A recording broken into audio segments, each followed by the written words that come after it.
Hi everyone. So today we are going to solve lead code problem number 1833. Basically problem is maximum ice cream bars, right? And this is medium level problem. And problem is it is a sweltering summer day and a boy wants to buy some ice cream. ठीक है, मतलब एक गर्मी का दिन है, उसमें boy लड़का है जो आइसक्रीम खरीदना चाह रहा है। ठीक है, बेसिकली ये तो किसी at the store there are an ice cream bars, किसी स्टोर पे एन आइसक्रीम बार्स है। ठीक है, तो प्रॉब्लम क्या है कि given you are given an array cost of length N, एक एरे मुझे गिवन रहेगा। ठीक है, ये एन साइज का होगा और ये मेरा एरे जो होने वाला है वो कोस्ट आई होगा, मतलब आयत इंडेक्स पे कोस्ट आई होगा। ठीक है, where cost I is the price of ith ice cream bar in coin. ये जो है आयत इंडेक्स पे सपोज 0 इंडेक्स पे है तो किसी आइसक्रीम का कॉइन कोस्ट 0 के बराबर है, 1 पे रहेगा किसी भी आइसक्रीम का कोस्ट 1 के बराबर रहेगा। ठीक है, अच्छा, the boys initially has coin to spend and he want to buy as many ice cream bar as possible. वो लड़का क्या है कि किसी भी आइसक्रीम को वो खरीद सकता है जितना पॉसिबल हो सके, जितना टाइम्स वो खरीद सकता है। जितना टाइम्स खरीदने का मतलब कि एक ही आइसक्रीम को बार बार नहीं। ठीक है, इस कोस्ट के अंदर जितना भी आइसक्रीम रहेगा वो सारे को खरीद सकता है, चाहे अगर उसके पास पैसा है लाइक तो वो सारे को खरीद सकता है, नहीं है तो जितना पैसा है उतना में वो जितना मन चाहे उतना खरीद सकता है। ठीक है, प्रॉब्लम ये है कुछ नोट में दिया है तो boy can by the ice cream bar in any order, किसी भी ऑर्डर में कर सकता है। लाइक सपोज अगर 1 6 5 2 है तो क्या है कि ये भी खरीद सकता है, पहले पहले ये भी खरीद सकता है, पहले ये भी खरीद सकता है, पहले ये भी खरीद सकता है, किसी भी ऑर्डर में। ठीक है, रिटर्न में को ओवरऑल क्या करना है, return the maximum number of ice cream bar the boy can buy with coin. Maximum number of ice cream हम कितना खरीद सकते हैं उस कॉइन के अंदर। ठीक है, यहाँ पे एक दिया गया है कि you must solve the problem by sorting algorithm. Sorting algorithm से इस प्रॉब्लम को मुझे क्या करना है, सॉल्व करना है। सॉर्टिंग एल्गोरिदम बताएंगे, पहले क्वेश्चन को क्लियर तो कर ले। ठीक है, आई होप कि क्वेश्चन आपको थोड़ा भी अगर इससे क्लियर हुआ होगा। ठीक है, तो हम ये टेस्ट केस से समझ लेते हैं, डायरेक्ट टेस्ट केस से ही समझते हैं। ठीक है, इस टेस्ट केस के अंदर क्या दिया गया है कि मेरे पास एक कोस्ट एरे दिया हुआ है। कोस्ट एरे क्या है, 1 3 2 4 1। ठीक है, और मेरे पास क्वाइन भी दिया गया है कितना के बराबर, 7 क्वाइन है मेरे पास। ये कोस्ट एरे है। ठीक है, और मेरे पास क्वाइन ओवरऑल कितना है, 7 है। ठीक है, हम लोग देखते हैं।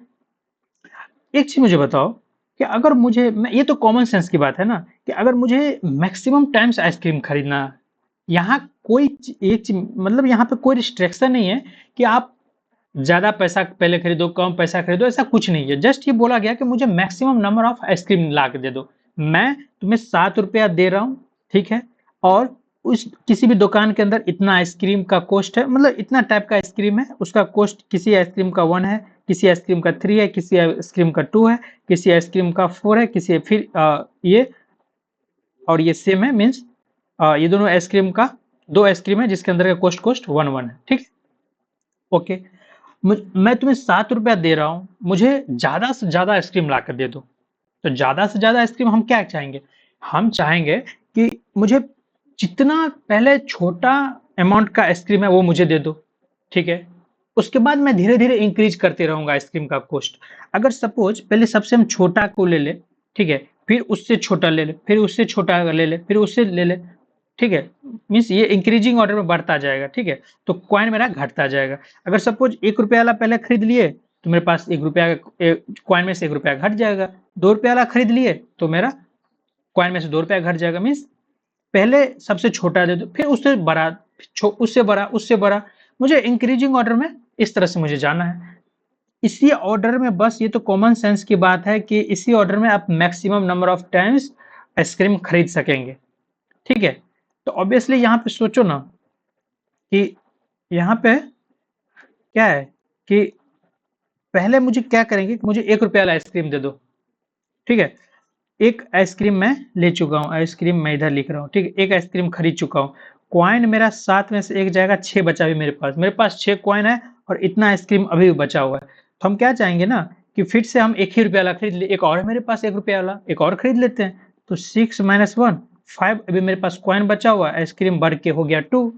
ठीक है, अब हम क्या चाहेंगे, हम 2 रुपये वाला खरीद लेते हैं, 2 रुपये वाला भी तो ऑप्शन है अभी, तो 2 रुपये वाला भी खरीद सकते हैं। 5 - 2 5 - 2 = 3, इसको बढ़ा के हो गया 3, 3 आइसक्रीम मेरे पास हो गया, अभी मेरे पास 3 बचा हुआ है। अब देखो क्या 3 उससे बड़ा है, तो 3 - 3 = 0, आइसक्रीम बढ़ के हो गया 4, और रुपया तो आप कितना है तुम्हारे पास 0।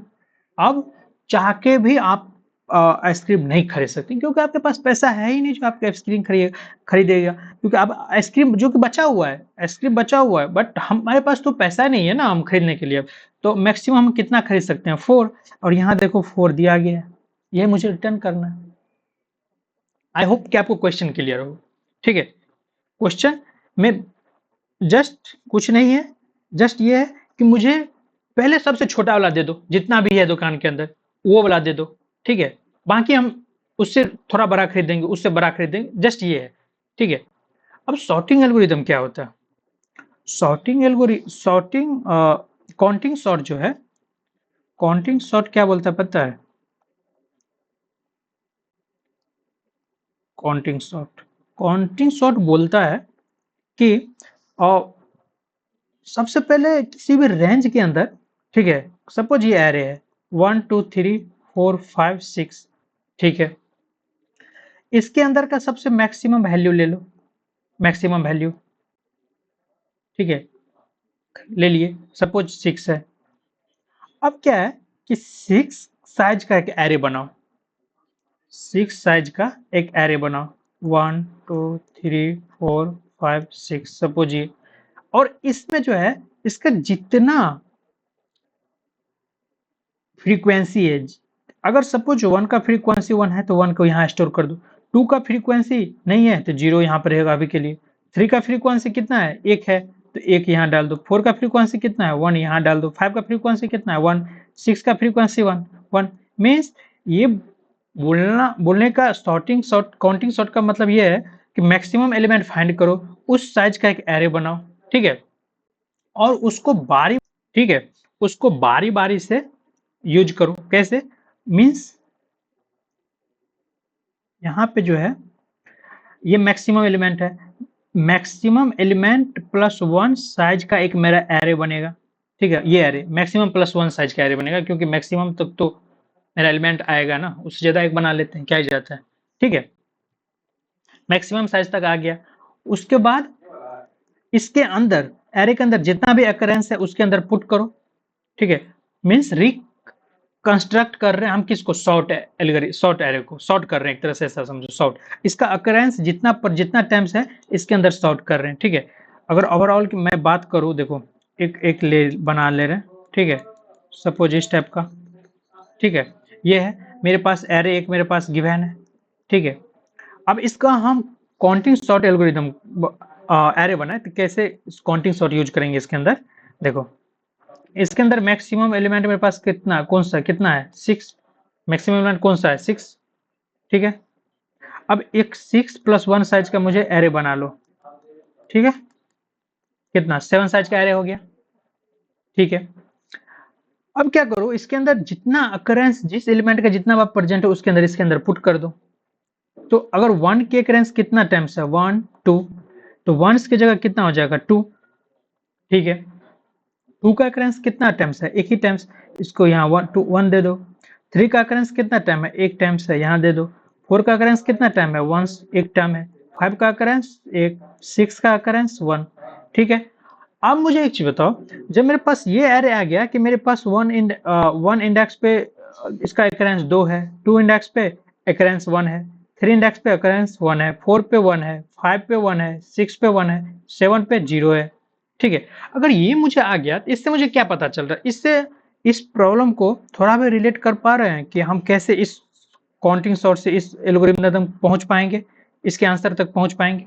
हाँ, कैसे, देखो एक चीज बताओ कि यहाँ पे अगर मैं बताऊं एक चीज कि सपोज यहाँ पे 1 का जो अकरेंस है वो 0 है, मतलब कोई है ही नहीं 1, कोई है ही नहीं, तो हम लोग क्या कर सकते हैं, हम लोग एक चीज तो पहले कंडीशन तो लगा सकते हैं कि एटलीस्ट उसका अकरेंस 1 होना चाहिए, तभी हम खरीद सकते हैं। क्या क्या हम लोग अकरेंस अगर एटलीस्ट मींस एक बार भी कोई एलिमेंट प्रेजेंट रहेगा तभी तो हम लोग उसको खरीद सकते हैं। अगर सपोज इसमें मान लेते हैं कि 1 में क्या है कि 0 है, ठीक है, मींस 1 0 का मतलब ये हुआ कि इसका एलिमेंट कोई प्रेजेंट है ही नहीं हमारे एरे के अंदर, इस एरे के अंदर, मेन एरे के अंदर कोई एलिमेंट प्रेजेंट है ही नहीं, ठीक है, तो हम इसको नहीं खरीद सकते। और उसके बाद हम नेक्स्ट पे आएंगे 2 पे, 2 का अकरेंस देखेंगे 1 है, मींस हम एक बार इस 2 वाले कॉस्ट को खरीद सकते हैं, हम एक बार खरीद लेंगे, इसको माइनस कर देंगे, ठीक है। अगर सपोज मानते हैं कि 3 वाला अकरेंस पे कितना होगा, अगर 3 वाला पे 3 मतलब 3 टाइम्स है और मेरे पास कॉइन बचा हुआ है, ठीक है, तो हम लोग क्या कर सकते हैं, पहले तो एक बार खरीद लेंगे, फिर इसको माइनस कर देंगे, फिर दूसरा बार खरीद लेंगे, फिर इसको माइनस कर देंगे, फिर तीसरा बार खरीदेंगे, जब तक अकरेंस इसका 0 ना आ जाए तब तक उसको खरीदते रहेंगे हम, और कॉइन मेरे पास बचा होना चाहिए, ठीक है। आई होप कि काउंटिंग शॉट आपको क्लियर हुआ है, ठीक है, हो गया होगा। इससे जस्ट काउंटिंग शॉट कुछ नहीं है, आपको एन मैक्सिमम एलिमेंट लेना है, उस मैक्सिमम प्लस 1 साइज के एरे बनाना है और उस एरे के अंदर इसका अकरेंस को पुट करना है, ठीक है। पुट कर दिए, आप इसको जैसे चाह रहे हैं वैसे आप यूज कीजिए, आपकी मर्जी है, ठीक है। तो हम लोग अगर मेरे पास अकरेंस आ गया सॉर्टेड एरे में कि मेरे पास 1 2 मैक्सिमम एलिमेंट उसके अंदर आ गया, तब तो हम इजिली इस पे सॉर्ट कर सकते हैं, इस पे, ठीक है। इसकी देखो, इसकी अगर मैं इसकी बात करूं, ठीक है, ठीक है, इस पे हम अप्लाई करके देखते हैं काउंटिंग सॉर्ट कैसे यूज करेंगे, ठीक है। देखो यहाँ पे क्या है, काउंटिंग सॉर्ट जो मेरा बनेगा वो 5 साइज का बनेगा, क्यों, क्योंकि 4 जो है मेरा मैक्सिमम एलिमेंट है, तो +1 5। अब सारे के ऑकरेंस क्या करेंगे, काउंट कर लेंगे। 1 का ऑकरेंस 2 टाइम्स है, 2 को यहाँ पे, 3 का ऑकरेंस कितना, एक ही टाइम्स है, एक कर दिए। 2 का ऑकरेंस है, हाँ एक टाइम्स है, इसको भी डाल दिए। 4 का ऑकरेंस है, हाँ डाल दिए। 5 का ऑकरेंस 0, ये मेरे पास ये है। अब ये बताओ, क्या देखो हमने क्या किया था, यहाँ से उठ के फिर यहाँ पे हम चेक किए, यहाँ के बाद यहाँ चेक किए थे। अब क्या है कि मुझे पता है कि 1 जो है वो 2 बार प्रेजेंट है, ठीक है। अब हम चेक कर लेंगे क्या मेरे पास कॉइन जो है क्या 2 से बड़ा है, 2 से बड़ा मीन्स इसका अकरेंस जो है उससे बड़ा होना चाहिए मेरा 0 से। पहले तो मेरा कंडीशन ये हो जाएगा कि इसका जो अकरेंस है जो मेरा पास काउंटिंग आएगा उसका जो आया है वो ग्रेटर देन 0 मीन्स ये अकरेंस ग्रेटर देन 0 होना चाहिए। और दूसरा ये है कि इसके अकरेंस, दूसरा ये है कि कॉइन मेरे पास ग्रेटर देन 0 होना चाहिए, तभी तो हम खरीद पाएंगे, ठीक है। तो ये कंडीशन है इससे, और हम इसको तब तक खरीद पाएंगे जब तक इसका वैल्यू 0 ना हो जाए, मेरे पास कॉइन बचा हुआ है तब, ठीक है। सो मैं सूडो कोड लिख रहा हूँ, थोड़ा इससे ज्यादा क्लियर होगा, थोड़ा आप इसमें कंफ्यूज भी हो चुके होंगे, बट कोई नहीं, थोड़ा सा है, थोड़ा सा कोड थोड़ा लेंदी होगा, लाइक थोड़ा सा बड़ा होगा, बट कोई नहीं, बट प्रॉब्लम इजी है, बहुत इजी है, ठीक है। इसको हम एक सूडो कोड से थोड़ा ज्यादा क्लियर हो पाएगा, ठीक है। उससे पहले हम क्या करते हैं, कंस्ट्रेंट देख लेते हैं। कंस्ट्रेंट क्या है, कंस्ट्रेंट ये कॉस्ट ऑफ लेंथ एन के बराबर होगा, N maximum 10 to the power 5 जाएगा। 10 to the power 5 means maximum जो हम टाइम जो लेंगे वो एन लॉग एन तक ही जाएगा, मैक्सिमम आप इतना ले सकते हो, उसके अंदर कितना भी सॉल्व कर सकते हो, नो प्रॉब्लम, कितना में भी, बट इससे ज्यादा आप नहीं जा सकते, इससे ज्यादा जाइएगा तो टीएल आ जाएगा, टाइम लिमिट एक्सी, ठीक है। कॉस्ट का जो वैल्यू रहेगा वो 10 टू द पावर 5 रहेगा, कॉइन का जो मैक्सिमम वैल्यू रहेगा 10 टू द पावर 8 रहेगा, ठीक है, ओके। अब हम लोग क्या है कि हम लोग सूडो कोड के ऊपर आ जाते हैं, ठीक है। सूडो कोड मेरे पास ये है, सॉरी,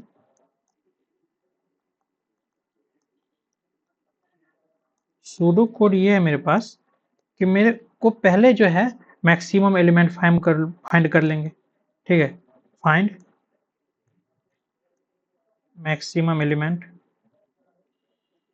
ओके। सेकंड क्या है, create array of max plus 1 size, ठीक है। तीसरा क्या है कि पुट ऑल अकरेंस इन एरे, जितना भी अकरेंस रहेगा, ठीक है, उसको हम एरे के अंदर, इस एरे के अंदर डाल देंगे, ठीक है, डन। और क्या है कि हम एक तो मेरा काउंटिंग रहेगा और एक हम जहां से स्टार्ट करेंगे जिससे वो रहेगा, एक 0 रहेगा। काउंट अभी स्टार्टिंग के लिए इसलिए हम 0 रखें कि ये कितना नंबर ऑफ आइसक्रीम प्रेजेंट है वो बताएगा, ठीक है। और i इक्वल टू 0 में इसलिए रखें कि हम स्टार्टिंग से स्टार्ट करेंगे। तो मेरे पास इस एरे के अंदर हम ऑपरेशन क्या यूज करेंगे कि देखो ये ऑपरेशन यूज करने वाले हैं कि like while i less than है, क्योंकि मैक्सिमम टाइम तक यहीं जाएंगे ये कंडीशन, ठीक है। और कॉइन ग्रेटर देन 0 होना चाहिए तभी तो हम खरीद पाएंगे। पहला मेरा जो लूप चलेगा वो n तक जाएगा, आना चाहिए i, और कॉइन ग्रेटर देन होना चाहिए, ठीक है। हम अब स्पेसिफिक किसी एक एलिमेंट पे चले गए हैं, ठीक है। और इसके बाद एक क्या हम ये लूप लगा यूज कर सकते हैं कि कौन मेरा जो है कॉइन वो ग्रेटर देन 0 होना चाहिए, ठीक है। Sorry, coin greater than equal to 0 होना चाहिए, ठीक है। पहला तो मेरे पास कंडीशन ये लगा दो कि कॉइन जो है, फिर ये जो मेरा एरे लिए हैं वो एरे का आई वो ग्रेटर देन 0 होना चाहिए। एंड आई होप ये पॉइंट आपको क्लियर होगा ये क्या है। एरे का आई ग्रेटर देन 0 का मतलब उस अकरेंस पे जिस पॉइंट में हम आई रहेंगे, आई को हम यहाँ पे 1 से भी चालू कर सकते हैं, क्योंकि हम लोग यहाँ पे कंस्टेंट 1 से मेरा स्टार्ट दिया गया, इसलिए हम इसको 1 से ही रखेंगे, कोई दिक्कत नहीं। 0 के लिए कोई फायदा है ही नहीं, 0 से तो कभी स्टार्ट ही नहीं होगा। 1 पे है कि आयत 1 इंडेक्स पे कितना एलिमेंट प्रेजेंट है ये मुझे बताएगा, क्योंकि वो तो 0 से बड़ा होना चाहिए, 0 का मतलब कोई भी एलिमेंट है ही नहीं, 0 से बड़ा होना चाहिए। और कॉइन जो है वो ग्रेटर देन इक्वल टू आई होना चाहिए। इसका मतलब क्या हुआ, आई का मतलब ये हुआ कि जिस भी पॉइंट पे रहेंगे, क्योंकि हम लोग सॉर्टिंग जा रहे हैं ना, अगर वो ग्रेटर देन 0 हुआ, कोई भी अकरेंस अगर 5 पे आया, 5 मेरा अगर ग्रेटर 5 का अकरेंस अगर ग्रेटर देन 0 है, तो उसमें एटलीस्ट मुझे 5 कॉइन देना पड़ेगा। तो इसलिए I greater than coin greater than I equal to I दिए, क्योंकि एक आइसक्रीम खरीदने के लिए उस पॉइंट पे मुझे एक कॉइन देना ही पड़ेगा 5 का, ठीक है। अगर ये हो गया तो क्या हम लोग इसको बोल सकते हैं कि इस केस में क्या करो, पहले तो काउंट को प्लस प्लस कर दो। काउंट को प्लस प्लस क्यों, क्योंकि इस केस में हम एक आइसक्रीम खरीद सकते हैं, ठीक है। और उसके बाद फ्रीक्वेंसी आई जो होगा, जो ये मेरा एरे है इसको माइनस माइनस कर दो। एरे जो होने वाला इसका अकरेंस को एक माइनस करो, ये एक माइनस हो जाएगा, ठीक है। और कॉइन में से जो मेरा है वो माइनस इक्वल टू आई कर दो, क्योंकि आई के बराबर एक अकरेंस पे मुझे आई कॉइन पे करना पड़ेगा, ठीक है। ये कंडीशन जब तक चलेगा, ठीक है। उसके बाद मुझे क्या करो, आई को प्लस प्लस कर दो। बताओ ये चीज आपको क्लियर हुआ कि नहीं। लास्ट में मुझे क्या करना है, लास्ट में काउंट को रिटर्न करना है, काउंट को रिटर्न करना है। ये चीज आपको क्लियर हुआ कि नहीं। कुछ नहीं है इसमें, जस्ट ये है कि देखो ये चीज आपको क्लियर होना चाहिए, ठीक है। ये चीज जस्ट कॉन्सेप्चुअल है, कुछ ज्यादा है नहीं। जस्ट आप थोड़ा सा अंडरस्टैंडिंग हुआ होगा तो आई होप कि आपको पूरा क्लियर होगा, ठीक है। ओके, हम लोग मूव करते हैं कोड की तरफ। देखो कोड कुछ ऐसा होने वाला है, सेम मैंने जो सूडो कोड में बताया है जस्ट वही है, ठीक है। क्या है? ये तो मैं लेंथ ले चुका हूँ एक, ठीक है। इसमें मैक्सिमम एलिमेंट क्या अभी 0 डाला हूँ, और सारे इस कॉइन से कॉस्ट से हम मैक्सिमम एलिमेंट निकाल चुके हैं, ठीक है। उसके बाद क्या किए, फ्रीक्वेंसी मैक्स प्लस 1, और जितना भी फ्रीक्वेंसी में ये मैंने यहाँ पे एडवांस एरे यूज किया है, बट कोई नहीं, आप फॉर लूप ये इस टाइप का भी एरे यूज कर सकते हो, कोई प्रॉब्लम नहीं फ्रीक्वेंसी स्टोर करने के लिए, ठीक है। हमने फ्रीक्वेंसी डाल दिया है, फिर आई इक्वल टू 1 से स्टार्ट किया, एक काउंट रखा। ये मेरा काउंट क्या है, वो आइसक्रीम कितना बार खरीद सकते हैं वो है। मैक्सिमम कहाँ तक ले जा सकते हैं, मैक्सिमम प्लस 1 तक। कॉइन को फिर कॉइन क्या होना चाहिए, ग्रेटर देन 0 होना चाहिए, ठीक है। देन एक इनर लूप चलेगा मेरा, नेस्टेड लूप, जो कि फ्रीक्वेंसी आई ग्रेटर देन 0 होना ही चाहिए, और कॉइन भी ग्रेटर देन इक्वल टू आई होना चाहिए। उसके उसमें क्या है, काउंट को प्लस प्लस कर दो, मिस आइसक्रीम को बढ़ा दो, फ्रीक्वेंसी आई को माइनस बनो, और कॉइन को आई से माइनस कर दो, फिर आई प्लस प्लस करो, वजह से ये लूप खत्म होगा, ठीक है। उसके बाद क्या है कि रिटर्न काउंट को कर दो, ठीक है। कुछ डायरेक्ट इसको देखो, मेरे को सबमिट करवा के देख ले रहे हैं। यहाँ पे सबमिट हो गया, डन, ओके। सो अब हम इसकी टाइम कॉम्प्लेक्सिटी की बात कर रहे हैं, कितना होगा। देखो लूप के अंदर नेस्टेड लूप मेरा तो चल रहा है, बट ये लूप कितना टाइम्स चल रहा है ये बताओ, ये लूप कितना टाइम्स चल रहा है। ये लूप तभी मेरा चलेगा जब ग्रेटर देन उसका फ्रीक्वेंसी जीरो जीरो हो, और जीरो फ्रीक्वेंसी मीन्स उस एरे के अंदर जितना भी एलिमेंट प्रेजेंट होगा, ठीक है, वो उतना बार मेरा लूप चलेगा। मीन्स ये मेरा जो है बिग ऑफ एन के बराबर चलेगा, और स्पेस भी क्या है बिग ऑफ वन के लिए, क्योंकि मैं काउंटिंग शॉर्ट का यूज कर रहा हूँ तो उसमें बिग ऑफ एन जा रहा है। जितना बार इनर लूप मेरा तभी चलेगा जब उसका फ्रीक्वेंसी ग्रेटर देन जीरो, और greater than zero means number of times जितना बार होगा उतना ही बार मेरा लूप चलेगा ओवरऑल, ठीक है। इसलिए मेरा ये दोनों एन टाइम्स जाएगा, ठीक है। आई होप आपको क्वेश्चन क्लियर होगा, अगर नहीं है तो आई होप मैंने तो बहुत अच्छे से कोशिश किया, फिर से आप एक बार देख सकते हैं, आई होप कि आपको क्लियर हो जाना चाहिए, ठीक है। ठीक है, मिलते हैं नेक्स्ट वीडियो में, तब तक के लिए बाय बाय।